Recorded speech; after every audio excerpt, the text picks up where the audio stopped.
जय माता दी। मेरे चैनल में आप सभी का बहुत बहुत स्वागत है। कुछ ही दिनों में वट सावित्री का व्रत आने वाला है और ये सुहाग की पूजा है। और जब भी हम कोई सुहाग की पूजा करते हैं हम अच्छी तरीके से तैयार होते हैं। हम बिंदी सिंदूर लगाते हैं, चूड़ियाँ पहनते हैं, साड़ियाँ पहनते हैं और साथ ही अपने पैरों में महावर लगाते हैं, क्योंकि वो हमारे सुहाग चिन्ह का एक विशेष और अहम हिस्सा है। लेकिन महावर लगाने के कुछ नियम भी होते हैं, कुछ तरीके भी होते हैं।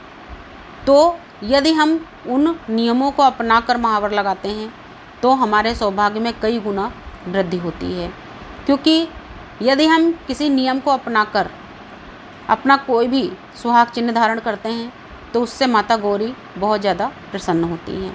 अब महावर लगाने के क्या नियम हैं और किस तरीके से हमें महावर लगाना चाहिए, हमें महावर लगाने के पहले किन किन चीज़ों का ध्यान रखना चाहिए और क्या क्या हमें सावधानी बरतनी चाहिए, आज के इस वीडियो में मैं आपसे यही सारी बातें करूंगी। आप सभी से रिक्वेस्ट है, प्लीज़ वीडियो बहुत छोटी सी है, पूरी वीडियो देखिएगा।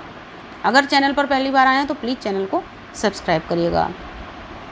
तो देखिए, महावर लगाने की जो ये परंपरा है ये आदिकाल से चली आ रही है।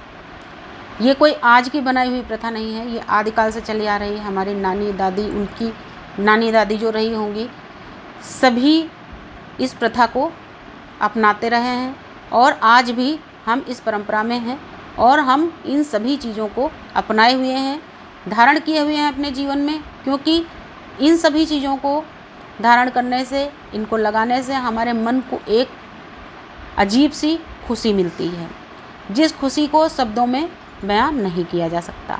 लेकिन महावर लगाने के लिए कुछ विशेष प्रकार के नियम होते हैं। जैसे कि सबसे पहला नियम तो ये है महावर का कि महावर को कभी भी बिना नहाए नहीं लगाना चाहिए। यानी कि जब आप नहा धोकर एकदम साफ़ सुथरे हैं तभी महावर लगाना चाहिए। उसके अलावा महावर एक सुहाग चिन्ह है। ये सौभाग्यवती और सुहागन स्त्रियों के लिए होता है, लेकिन ये क्योंकि एक औषधि के रूप में भी प्रयोग किया जाता है तो इसको कुंवारी कन्याएं या ज़रूरत पड़ने पर इसको जेंट्स भी लगा सकते हैं। जैसे कि अगर एड़ियाँ फट जाती हैं तो उनको ठीक करने के लिए महावर कुंवारी कन्याएं और सभी लोग लगा सकते हैं। लेकिन जहाँ बात आती है कि इसके नियम क्या हैं, तो आज हम इस टॉपिक पे बात कर रहे हैं। सबसे मेन चीज़ मैंने आपको बताया, कभी भी बिना नहाए महावर नहीं लगाना चाहिए।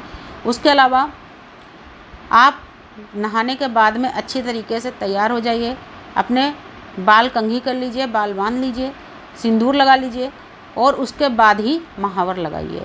उसके अलावा महावर लगाते समय एक चीज़ का और बहुत ज़्यादा ध्यान रखना चाहिए कि महावर कभी भी सिर उघाड़ कर नहीं लगाना चाहिए। यानी कि खुले सिर से महावर नहीं लगाना चाहिए, हमेशा सिर में पल्लू करके ही महावर लगाना चाहिए।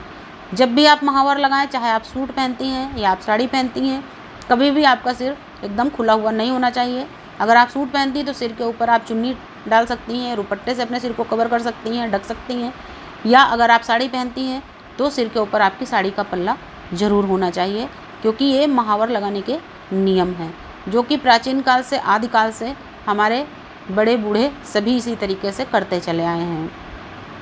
इसके अलावा महावर को कभी भी उल्टी दिशा में बैठ कर नहीं लगाना चाहिए। यानी कि कभी भी दक्षिण दिशा में मुंह करके महावर नहीं लगाना चाहिए।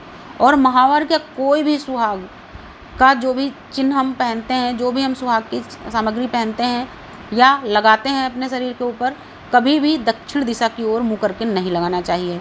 ठीक उसी तरीके से हमें महावर लगाते समय भी इस बात का विशेष ध्यान रखना है कि जब भी हम बैठें तो हमारा मुँह पूरब या उत्तर की ओर हो, कभी भी दक्षिण की ओर तो भूल से भी नहीं होना चाहिए। उसके अलावा महावर कभी भी सूरज ढलते समय या उसके बाद नहीं लगाना चाहिए। सूरज ढलने के बाद महावर सिर्फ करवा चौथ के दिन लगा सकते हैं, क्योंकि करवा चौथ के दिन चांद देर में निकलता है। तो उस दिन महिलाएं कुछ देर पहले ही तैयार होती हैं, तो उस दिन ही सिर्फ सूरज ढलने के बाद महावर लगा सकते हैं। बाकी अन्य दिनों में जब भी महावर लगाइए तो सूर्यास्त के पहले पहले लगाइए, या सुबह के समय या दोपहर के समय लगाइए। लेकिन सूर्यास्त के समय तो वैसे भी महावर का कोई भी सुहाग का काम नहीं करना चाहिए। महावर खरीदने में भी यही ध्यान रखना चाहिए कभी भी सूर्यास्त के बाद महावर या सिंदूर नहीं खरीदना चाहिए, क्योंकि सूर्यास्त होने के बाद में कभी भी सिंदूर और सुहाग की कोई भी सामग्री आप ले लीजिए, खास तौर से सिंदूर और महावर नहीं खरीदा जाता। तो इन छोटी छोटी चीज़ों का अगर हम ध्यान रखते हैं तो अपने सुख सौभाग्य में हम वृद्धि करते रहते हैं और हमारा जीवन खुशहाली से भरपूर रहता है।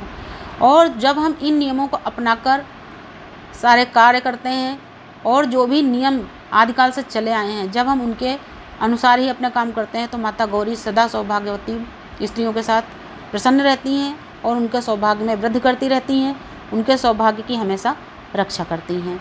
वीडियो पसंद आया हो तो प्लीज़ इसको लाइक और शेयर करिएगा, ज़्यादा से ज़्यादा शेयर करिएगा ताकि सभी लोगों तक ये वीडियो पहुँचे। नमस्कार, धन्यवाद।